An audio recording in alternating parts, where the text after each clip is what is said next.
하나님 말씀 보겠습니다. 사사기 6장 11절부터 16절까지입니다.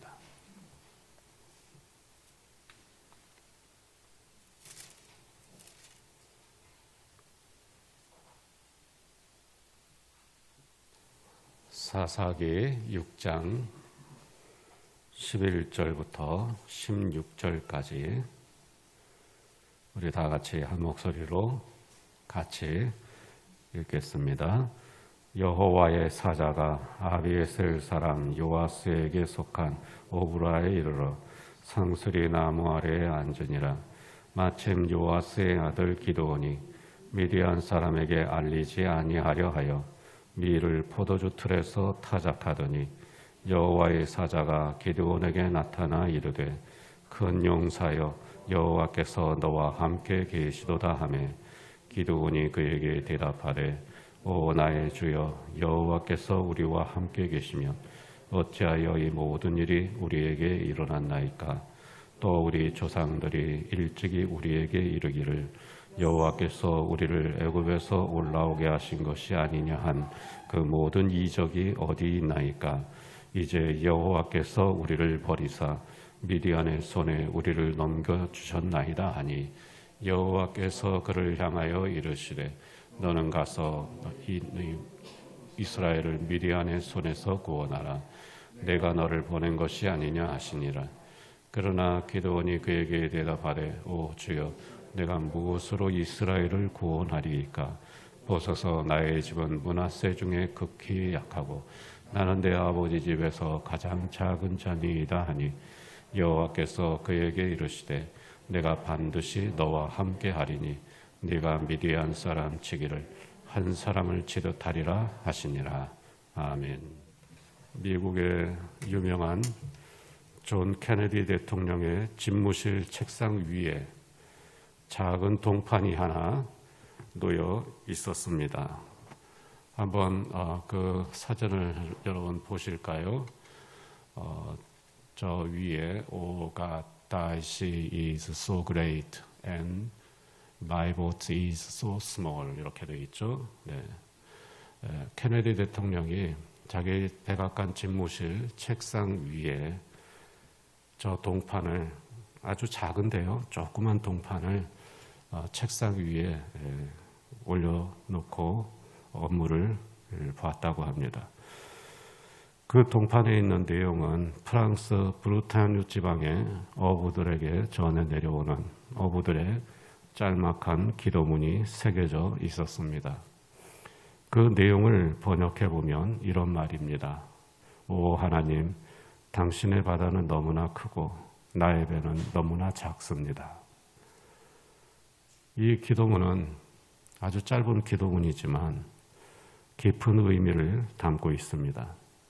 하나님께서 주관하시는 인류의 역사는 너무나 크고 넓어서 마치 바다처럼 언제 무슨 일이 일어날지 알 수 없는데 내 인생은 너무나 짧고 무능력해서 내 힘으로는 감당할 수 없으므로 하나님께서 도와주시기를 바란다는 그런 의미를 담고 있는 기도문입니다. 사실 이 사람의 능력은 천차만별이고 개인의 능력에 따라 자신의 문제를 해결하는 데에도 큰 차이가 있습니다. 즉 능력이 많은 사람은 자기 인생의 많은 문제를 해결할 수 있는 반면 능력이 적은 사람은 자기 인생의 작은 문제도 해결하기가 어렵습니다. 그러나 우리 사람들 가운데에서 아무리 능력이 많다고 하더라도 역사 앞에서는 너무나도 미미한 존재이고 또 자연 앞에서 너무나 작은 존재이고 그 모든 것을 주관하시는 하나님 앞에서는 그야말로 먼지와 같은 존재인 것입니다. 그래서 하나님 앞에서 또 역사 앞에서 그리고 우리가 살고 있는 현실 앞에서 우리는 모두가 다 능력이 있거나 없거나 다 똑같이 무능력하고 또 미미한 존재입니다. 이 거대한 역사의 흐름 속에서 일어나는 문제 앞에서는 능력이 많은 사람이나 능력이 없는 사람이나 모두 똑같이 무능력할 뿐입니다. 예를 들면 전쟁 같은 겁니다. 개인의 힘과 능력으로는 어떻게 감당할 도리가 없습니다. 사실 인류의 전쟁에, 이 역사에서 일어나는 전쟁에 원인이 대단한 원인이 있다거나 이유가 있다거나 명분이 있다거나 그런 전쟁은 거의 없습니다. 그냥 어찌어찌 하다 보니까 그냥 얼떨결에 전쟁이 일어나는 겁니다. 그런데 이 전쟁은 수많은 사람들의 인생을 그야말로 아무 의미 없이 휩쓸어 갑니다. 휩쓸려 가는 겁니다. 작은 배가 바다에서 폭풍을 맞는 것과 같습니다. 세계적인 경제난도 마찬가지입니다. 도대체 누가 잘못해서 이렇게 무슨 일이 벌어졌는지 책임을 질 사람도 없고요. 누가 특별히 뭔가를 크게 잘못해서 그런 일이 일어나는 것도 아닙니다. 그냥 어떻게 하다 보니까 갑자기 그냥 이런 일이 생기고 온 세계 사람들이 다 고생을 하는 겁니다. 또 요즘 우리가 뼈아프게 체험하고 있는 코로나 전염병의 세계적인 유행도 그렇습니다. 여러분 2년 넘게 지금 이게 뭡니까? 참 우리 인생에서 2년이라고 하는 시간이 얼마나 소중합니까?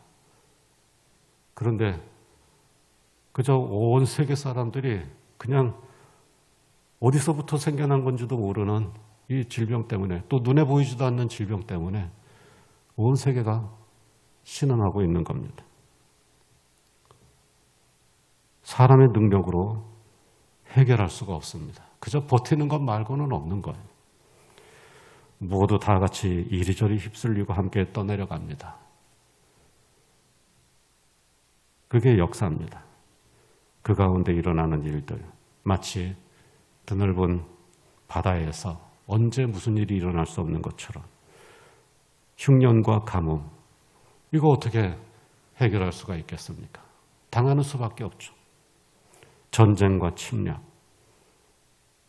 경제난과 시장 붕괴, 기후변화와 자연재해, 개인의 힘으로는 감당해낼 수가 없고 해결할 수 없는 일들입니다.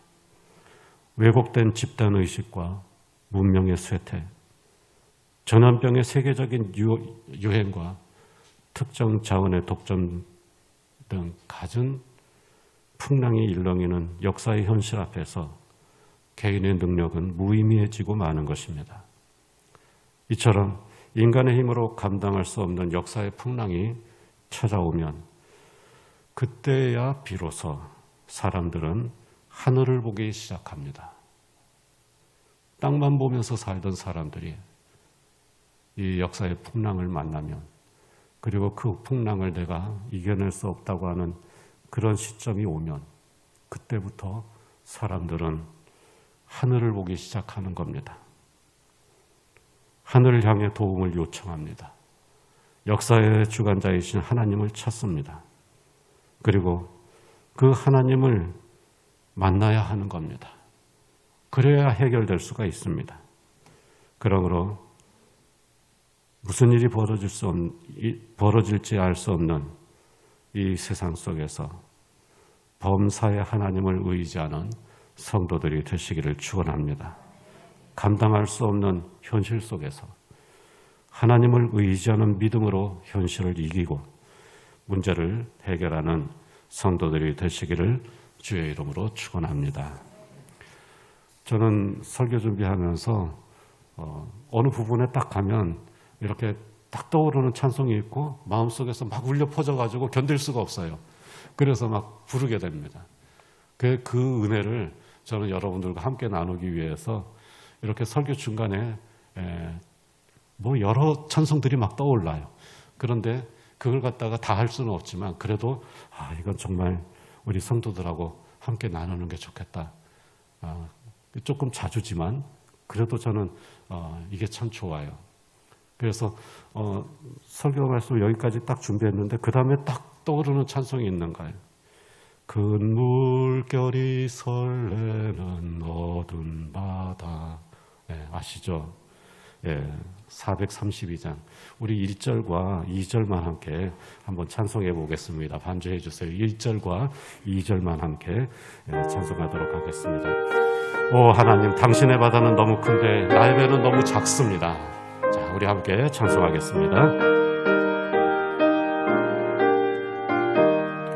그 물결이 설레는 어두운 바다, 저 등대의 불빛도 희미한데 이 풍랑에 패져 항해하는 이 작은 배 사공은 주님이라.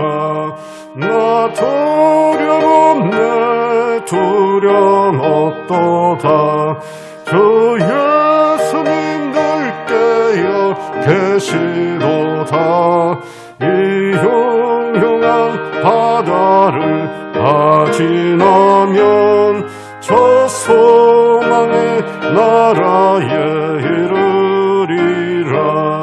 큰 풍랑이 이 배를 위협하며 저 깊은 물 휘벌려 달려드나 이 바다에 노저 항해하는 이 작은 배 사공은 주님이라.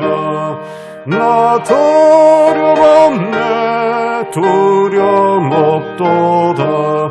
주 예수님 늘 깨어 계시도다.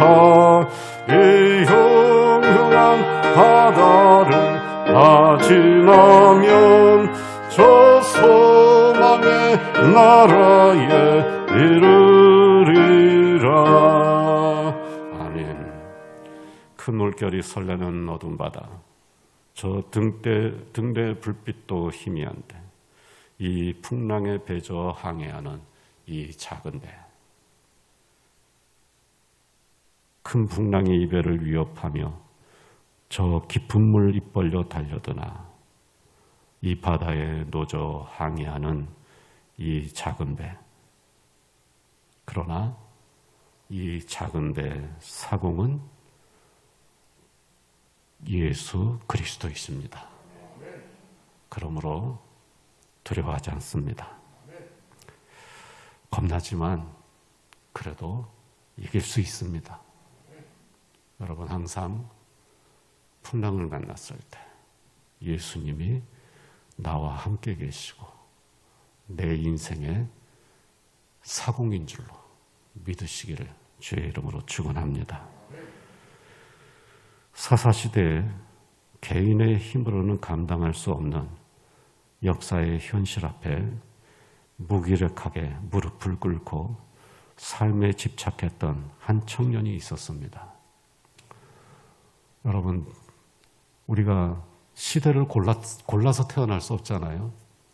태평성대에 태어난다면 참 좋겠지만 또 많은 사람들이 정말 힘든 시대, 역사적으로 어려운 시대, 꿈이 없는 시대에 태어나서 살면서 고생하다가 가기도 합니다. 사사시대에도 개인의 힘으로는 감당할 수 없는, 자기가 스스로 선택할 수 없는 가혹한 역사의 현실 앞에서 무기력하게 무릎을 꿇고 삶에 집착했던 한 청년, 그 청년의 이름은 기드온입니다. 11절 말씀을 화면을 보면서 함께 읽어보겠습니다. 마침 요아스의 아들 기드온이 미디안 사람에게 알리지 아니하려 하여 밀을 포도주 틀에서 타작하더니. 자, 말이 타작이지 기드온은 미디안 사람의 눈을 피해서 포도주 틀에 숨어서 무릎을 꿇고 이렇게 널쩍한 돌로 미라를 비벼서 껍질을 까고 있었던 겁니다. 포도주 틀은 이 바위를 깎아서 만드는 경우가 많이 있어요. 그 바닥은 돌로 되어 있습니다. 그리고 이렇게 담처럼 이렇게 돼 있어요. 거기에다 포도주를 넣고 밟아가지고 집을 짜는 겁니다. 그런데 거기 엎드려가지고 숨어서 조금 있는 그 밀 나닷을 가져다가 넓은 돌로 이렇게 비벼서 까고 있는 거예요. 당시 이스라엘은 7년 동안 미디안의 지배를 받고 있었습니다. 미디안의 횡포가 심했습니다. 3절, 4절 말씀을 함께 읽어보겠습니다. 이스라엘이 파종할 때면 미디안과 아말렉과 동방 사람들이 치러 올라와서 진을 치고 가사에 이르도록 토지 소산을 멸하여 이스라엘 가운데 먹을 것을 남겨두지 아니하며 양이나 소나 나귀도 남기지 아니하니. 자, 봄에 파종을 했어요. 싹이 이제 막 날려고 하는데 그때 와가지고 말을 타고 와서 그 파종한 밭을 다 해집어 놓고 가버리는 겁니다. 그 가운데 간신히 살아남은 곡식들이 있을 거 아니에요. 그러면 또 여름에 와가지고 또 그거 다 짓밟아버리고 가축들 다 잡아가 버립니다. 그렇게 했는데도 이제 조금 그나마 조금 남아가지고 자라서 이 곡식을 거둬들인 곡식이 얼마나 되겠어요?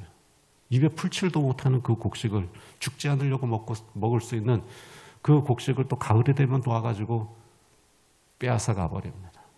그 가운데에서 간신히 숨겨가지고 챙긴 아주 작은 양의 곡식, 이거 마지막으로 그렇고 죽어야지, 그 정도나 되는 그런 곡식을 기드온이 포도주 틀에 몰래 숨어가지고 지금 그거 엎드려서 숨어가지고 혹시 들킬까봐 두리번거리면서 그거 까고 있는 거예요. 기드온은 그런 시대에 살고 있는 청년이었습니다.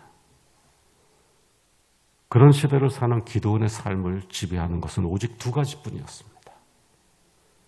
두려움과 집착입니다.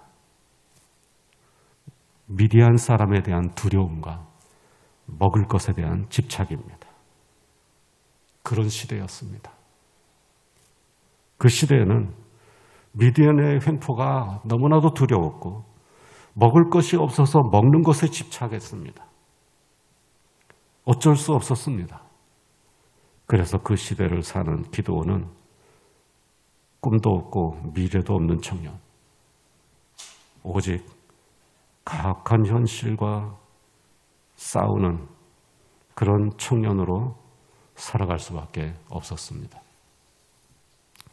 그러나 역사에는 반드시 반전의 때, 역전의 때가 있습니다. 사사기에서 강조하는 몇 가지 중요한 강조점 가운데 하나입니다. 역사에는 반드시 반전의 때가 있다. 뒤집어지는 때가 있다는 것. 언제입니까?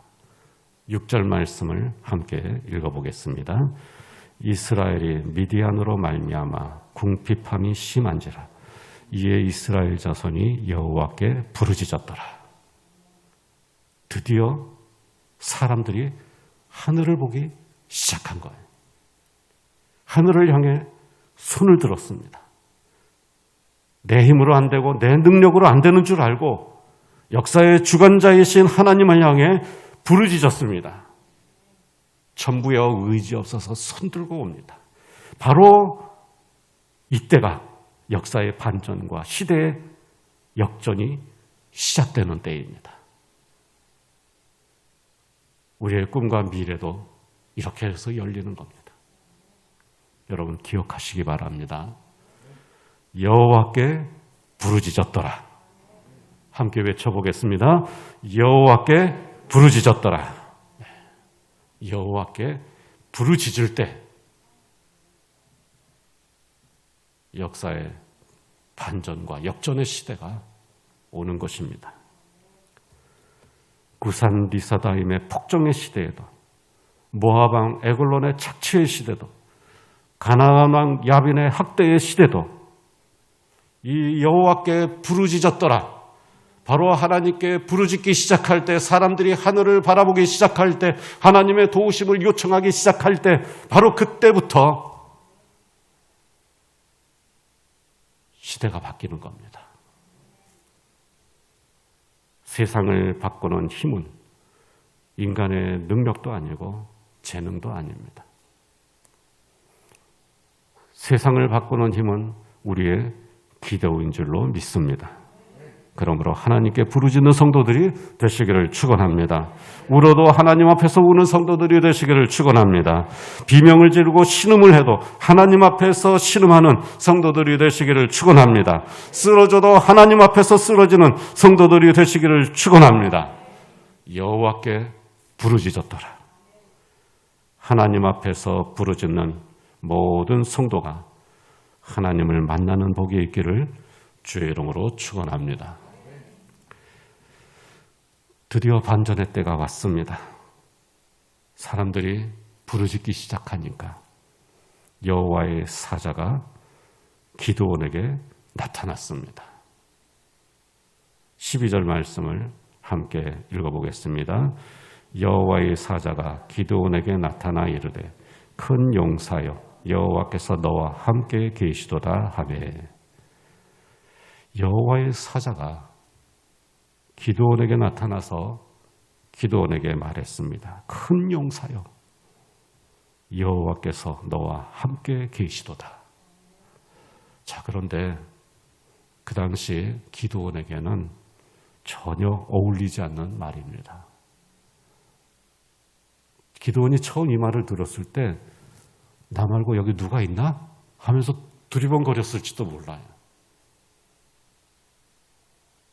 기드온은 사람에 대한 두려움과 현실에 대한 집착으로 가득한 겁 많고 소심한 청년이었습니다. 물론 원래부터 그렇게 태어나지는 않았겠죠. 시대가 그렇게 만들었습니다. 어쩔 수 없었습니다. 그런데 겁에 질려서 사람을 두려워하면서 배고프니까 그 먹을 것에 집착하면서 그 포도주 틀에 몰래 엎드려가지고 열심히 밀을 까부르고 있는 그 기드온에게 여호와의 사자가 나타나서 큰 용사라고 부르면서 하나님이 너와 함께 하신다 말하는 거예요. 기드온은 어리둥절한 표정으로 여호와의 사자를 바라보면서 말했습니다. 하나님이 저와 함께 하신다고요? 저를 한번 보세요. 하나님이 함께 하시는데 제가 여기서 왜 이러고 있습니까? 제 인생이 왜 이 모양입니까? 하나님이 정말 계신다면 왜 옛날처럼 기적으로 우리를 도와주시지 않는 겁니까? 그런데도 정말 하나님이 계신다면 하나님이 우리를 버린 거겠죠. 그렇지 않습니까? 지금 이 성경에 나와 있는 기드온의 말을 풀어본 거예요. 그런 뜻입니다. 하나님이라니. 하나님이 나와 함께 하시는데 내가 왜 이 모양으로 살고 있습니까? 우리나라가 왜 이 모양입니까? 이 사회가 왜 이 모양입니까? 정말 하나님이 계신다면 아마도 우리를 버리신 걸 겁니다. 힘든 시대를 어떻게든 살아보려고 발버둥을 치다가 기드온은 인격적으로 겁 많고 현실에 집착하는 사람이 되었을 뿐 아니라 영적으로도 믿음 없는 사람이 되고 말았습니다. 한마디로 기드온은 인격적으로나 영적으로 현실에 굴복한 사람이 되었다는 겁니다. 게다가 기드온은 심리적으로도 병든 상태였습니다. 15절 말씀 화면을 보면서 함께 읽겠습니다. 보소서 나의 집은 므낫세 중에서 극히 약하고 나는 내 아버지 집에서 가장 작은 자니이다. 한번 보세요. 한번 보세요. 우리 집을. 한번 보세요. 저를 보세요. 별 볼 일 없는 사람입니다. 그런 뜻이에요. 이 겸손하게 이렇게 자기를 소개하는 게 아니라, 겸손해서 하는 말이 아니라 기드온의 마음 상태를 보여주는 말입니다. 나는 집안도 별 볼 일 없고 나 자신도 별 볼 일 없는 사람입니다. 그런 뜻입니다. 이렇게 기드온은 심리적으로 낮은 자존감을 가진 청년이었습니다. 힘든 시대를 살다 보면 되는 일도 없고 할 수 있는 일도 없어서 스스로 실패한 인생이라고 생각하기가 쉽습니다. 여러분, 요즘도 살기가 힘든 시대라고 하다 보니까, 물론 인류 역사에서 살기 좋았던 때가 있었다라고 하는 말을 하는 사람들은 거의 없지만, 어쨌든 살기 힘들다고 그러지 않습니까? 그 청년들 가지고 있는 생각들이 뭡니까? 아무리 해도 안 된다는. 결국은 스스로 이 시대, 이 사회에서 나는 별 볼 일 없는 존재다. 그런 생각을 안 하려고 해도 자꾸 실패하고 안 되다 보면 그런 생각을 안 할 수가 없어요. 그래서 많은 청년들이 낮은 자존감을 갖게 되는 겁니다.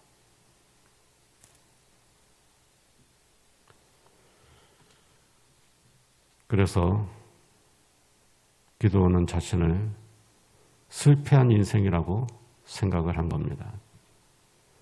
되는 게 있어야죠. 그래서 기드온은 인격적으로나 영적으로나 또 심리적으로 문제가 있는 사람이었습니다. 인격적으로 현실에 대한 집착이 강하고, 영적으로는 믿음이 없고, 또 심리적으로는 자존감이 낮은 사람입니다. 자, 어떻게 해야 되겠습니까? 어떻게 해야 그의 인생에 반전의 역사가 일어나고 더 나아가서 역사를 바꾸는 사람이 될 수 있을까요? 자, 기드온의 인생을 바꿀 수 있는 전환점이 어디입니까? 어디서부터 시작해야 새로운 인생의 문이 열릴까요? 이 시대의 청년을 염려하시는 분들 잘 들으시기 바랍니다. 또 혹시 나도 이 어려운 시대를 살다 보니까 어느덧 포도주 틀에 숨어서 미랄 조금 있는 거 그거 갈아서 어떻게든지 먹어보려고 현실에 집착하는, 삶에 집착하는 모습으로 변해 있다면 잘 들으시기 바랍니다.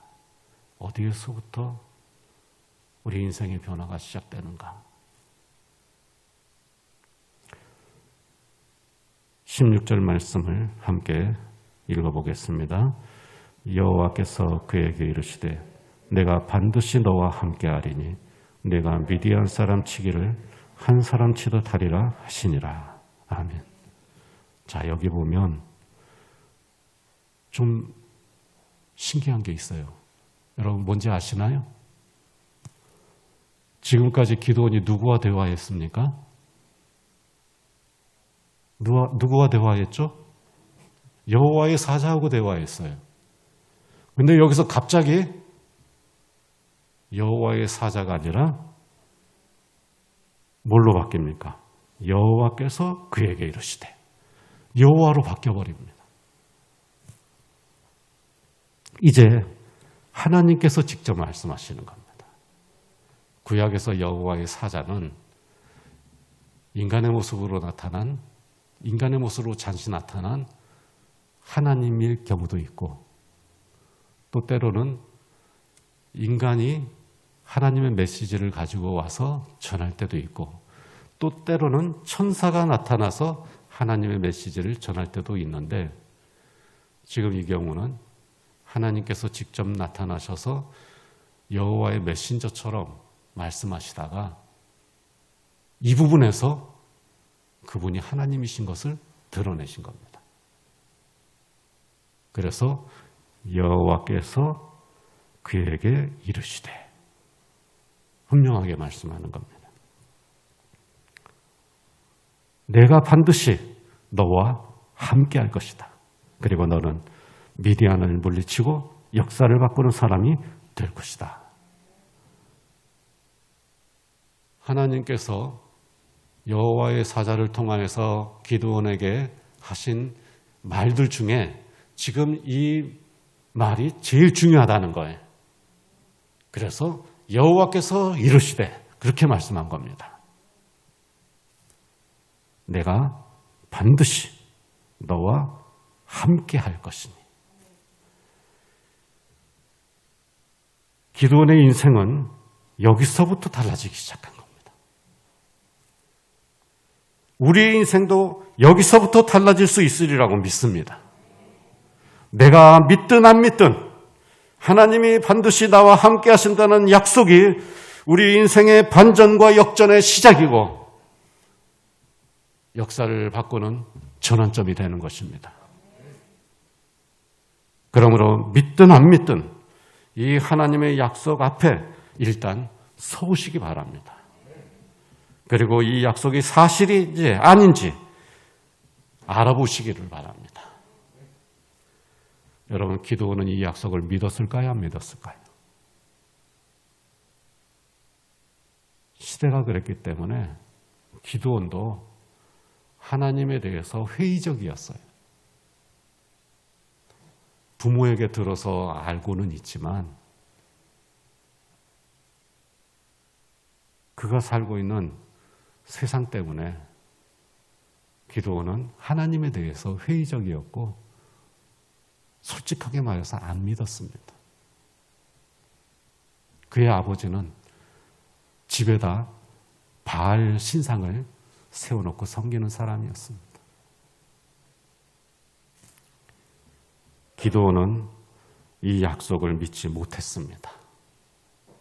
그런데 중요한 게 있어요. 못 믿어도 외면하지 않았어요.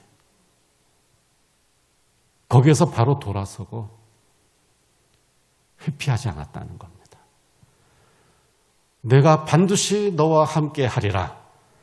이 말씀에 대한 믿음이 없었지만 그러나 그랬으면 정말 좋겠다라고 하는 마음이 있었던 거예요. 안 믿어지지만. 그래서 회피하지 않았습니다. 내가 믿을 수 없는 이 사실에 대해서 회피하지 않고 그것이 과연 사실인지 아닌지 정면으로 직면했습니다. 대면한 겁니다. 정말입니까? 증명할 수 있습니까? 나에게 확신시켜 줄 수 있습니까? 내가 그것을 사실이라고 믿을 수 있도록 해 주실 수 있겠습니까? 여러분, 이거예요. 기도는 하나님이 반드시 너와 함께 하겠다고 하신 말씀을 못 믿었습니다. 그러나 기드온이 그 인생이 바뀔 수 있었던 것은 여기에서 그 약속을 회피하지 않고 내가 믿을 수가 없지만 그러나 나에게 그걸 좀 믿게 해달라고 하는 간절함이 있었습니다. 바로 여기서 기드온의 인생이 바뀌기 시작한 겁니다. 여러분, 많은 그리스도인들이 그렇게 하지 않고 있어요. 하나님이 나와 함께 하신다, 우리와 함께 하신다, 임마누엘의 하나님 수도 없이 들었지만 그래서 그런가 보다 하지만 이 문제, 이 신앙에 진지하게 직면하거나 거기에 솔직하게 대면하지 않아요. 그냥 그런가 보다. 그럴 수도 있지. 나한테도 어쩌면 그럴지도 몰라. 막연하게, 어중간하게 그 상태에서 그냥 덮어두고 사는 거예요. 그래서 때로는 하나님이 나와 함께 하시자. 그런 말도 가끔 가다가 멋있게 할 줄도 알지만 그러나 진지하게 이 하나님의 약속 앞에 직면하고 대면해서 확실하게 믿기를 원합니다. 여러분, 오늘 우리에게 이게 필요합니다. 기드온에게도 그것이 필요했어요. 이렇게 살 수가 없다. 하나님이 정말 나와 함께 하신다면 그걸 한번 보여주세요. 여러분, 여기에서 진짜 믿음이 시작이 되는 겁니다. 간절하게 매달리시기 바랍니다. 빈손 들고 앞에가 십자가를 붙드네. 의가 없는 자라도 도와주신다. 그렇게 우리가 나아갈 때 거기에서 놀라운 역사가 일어나게 될 줄로 믿습니다. 기도는 이 약속을 믿지 못했습니다. 하지만 중요한 것, 외면하지 않았습니다. 직면했습니다. 솔직히 못 믿겠는데 그렇다면 증거를 보여달라고 요청했습니다. 17절 말씀을 우리 함께 읽어보겠습니다. 기드온이 그에게 대답하되 만일 내가 주께 은혜를 얻었사오면 나와 말씀하신 이가 주 되시는 표징을 내게 보이소서. 아멘. 여러분, 믿음으로 들어가는 분이 여기 있습니다. 회복의 시작과 새로운 인생의 첫걸음이 여기에 있습니다. 회피하지 마시기 바랍니다. 외면하지 마시기 바랍니다. 직면하고 대면해야 합니다. 우리 인생에서 반드시 한 번은 해결해야 할 일입니다. 기드온이 이 영적인 문제에 직면했을 때 하나님께서 해결해 주셨습니다. 그러자 기드온이 하나님 앞에 제단을 쌓았습니다. 예배자가 되었습니다. 24절 말씀을 함께 읽어보겠습니다. 기드온이 여호와를 위하여 거기서 제단을 쌓고 그것을 여호와 살롬이라 하였더라. 아멘. 여호와 살롬. 여러분, 우리 좋아하는 말씀이죠. 여호와 살롬. 하나님의 평강이라는 뜻입니다. 기드온이 믿음을 회복하고 예배를 회복했을 때 하나님의 평강이 찾아왔습니다. 평안을 회복했습니다. 사람에 대한 두려움이 없어졌습니다. 하나님이 함께 하신다는 믿음을 회복하고 예배를 회복했을 때 참된 평안을 얻을 수가 있습니다. 그러므로 하나님이 함께 하신다는 하나님의 약속에 직면하시기 바랍니다. 어중간하게 덮어두고 그냥 살지 말고 확실하게 해결하시기를 축원합니다. 그리하여 예배를 회복하고 하나님의 평안을 누리는 저와 여러분들이 되시기를 주의 이름으로 축원합니다. 사실 기드온에 대한 분량이 굉장히 많아요. 6장, 7장, 8장까지 이어집니다. 그리고 많은 사건들이 있는데 그 사건 하나하나가 신학적으로나 또 이 설교할 때 그 주제에 있어서 굉장히 많은 의미들을 담고 있는 내용이라서 사실 이 기드온에 대한 설교를 자세히 하려면 굉장히 많은 시간이 필요한데 그걸 지금 제가 요약해서 가능한 한 많이 내용을 담아서 여러분들에게 전하려고 하고 있습니다. 하나하나 기드온의 행동에서 이 기드온이 용사가 되는 이 겁 많고 소심한 청년이 역사의 희생자였던 이 겁 많은 청년이 어떤 과정을 거쳐서 용사가 되고 이스라엘을 구원하는 사람이 되었는가. 그 과정에 있었던 일들을 제가 짤막하게 그리고 거기에서 중요한 우리의 신앙의 의미를 여러분들에게 소개를 해드리는 겁니다. 잘 기억하시기 바랍니다. 자, 이제 기드온이 달라졌습니다. 사람을 두려워하고 현실에 집착하면서 믿음도 없던 그 기드온이 달라졌습니다. 자신을 실패자라고 생각하면서 낮은 자존감으로 무너져가면서도 모든 것이 세상 탓, 시대 탓이라고 원망하던 그 기드온이 달라졌습니다. 이제 하나님이 함께 하신다는 믿음으로 반전의 인생을 시작했습니다. 달라진 인생을 살게 시작했다는 것입니다. 나는 비록 약하지만 하나님의 능력이 나와 함께 한다는 믿음으로 평안을 얻기 시작했습니다. 그리고 담대하게 나아가 300명의 용사로 메뚜기 떼처럼 많은 미디안을 물리치고 이스라엘을 구원했습니다. 여러분, 300명의 용사로 메뚜기처럼 많고, 그리고 낙타 부대는 바다의 모래처럼 많다고 그랬어요. 숫자가 안 나올 정도예요. 얼마나 많은지 몰라요. 미디안과 아말렉과 동방 사람 연합군, 굉장히 많은 적들이 있었습니다. 그런데 이것을 300명으로 물리쳤다는 거예요. 말이 되겠습니까? 말이 됩니까? 동화책 같은 얘기죠. 그래서 주로 기드온에 대한 얘기는 동화처럼 얘기를 해요. 그러나 여러분, 사실입니다. 어떻게 그게 가능했을까요? 기드온의 지도력입니까? 기드온의 능력입니까? 그에게 초능력을 주셨습니까? 아니면 300명의 용사, 그 300명의 용사가 한 사람 한 사람 굉장히 특별한 전사들이었습니까? 사람들은 주로 그쪽 방향으로 해석하는 사람들이 있어요. 300명의 이 용사가 굉장히 대단한 사람들이었다. 그러나 천만의 말씀입니다. 원래는 32,000명의 군대가 있었어요, 기드온에게. 그런데 그 32,000명의 군대를 가지고서도 이길 가능성이 없었던 전쟁이에요. 그런데 하나님께서는 거기에서 32,000명 가운데에서 얼마입니까? 700명을 돌려보내고 300명만 남긴 거예요.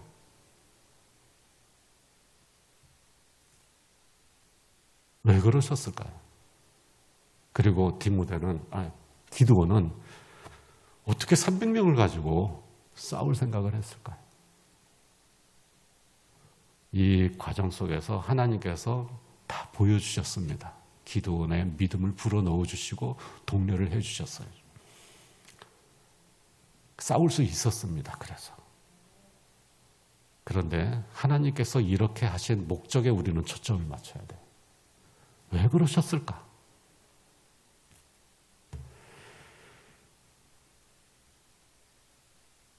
하나님께서 기드온에게 32,000명의 군대 가운데에서 300명의 용사만 데리고 미디안과 싸우라고 명령하실 때 하나님께서 이런 말씀을 하셨습니다. 7장 2절 말씀인데요. 함께 읽어보겠습니다. 너를 따르는 백성이 너무 많은즉 내가 그들의 손에 미디안 사람을 넘겨주지 아니하리니 이는 이스라엘의 나를 거슬러 스스로 자랑하기를 내 손이 나를 구원하였다 할까 함이니라. 자, 하나님이 얼마나 예리하신지 몰라요. 32,000명 가지고 싸워서 이기기가 어려운 싸움이었지만 그러나 해볼 만한 싸움이기도 했어요. 사실 이 전쟁 역사를 보면 중가부족의 수를 가지고 이긴 전쟁도 많잖아요. 그래서 32,000명 정도 되는 숫자라면 그래도 가능성은 적지만 가능성이 없진 않은 거예요. 그래서 만약에 이 32,000명의 군사를 가지고 하나님의 도우심으로 이겼다면 그들이 어떻게 생각을 했을까? 뻔하죠.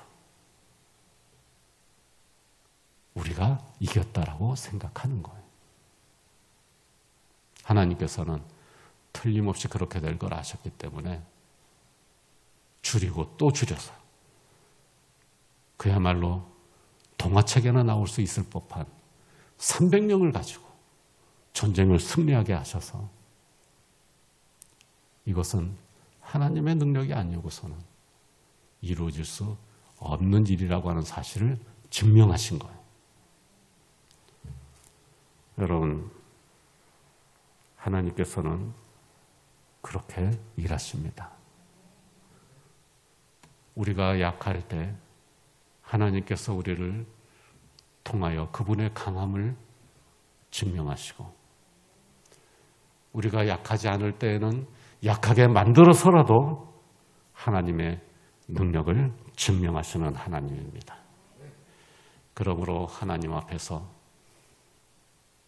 절대로 겸손하시기 바랍니다. 그분은 우리의 약함을 통해 그분의 능력을 나타내시는 분입니다. 우리의 부족함을 조금 더 채워서 우리가 이겼다라고 생각하게 하시지 않고 오직 하나님이 하셨다라고 우리가 고백하기를 원하시는 분입니다. 한마디로 사람의 힘으로 의지하지 말고 나와 함께 하시는 하나님의 능력을 의지하라는 말씀입니다.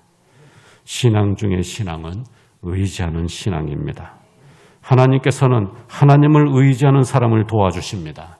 하나님을 의지하는 사람과 함께 해주십니다. 세상을 의지하면 하나님이 떠나십니다.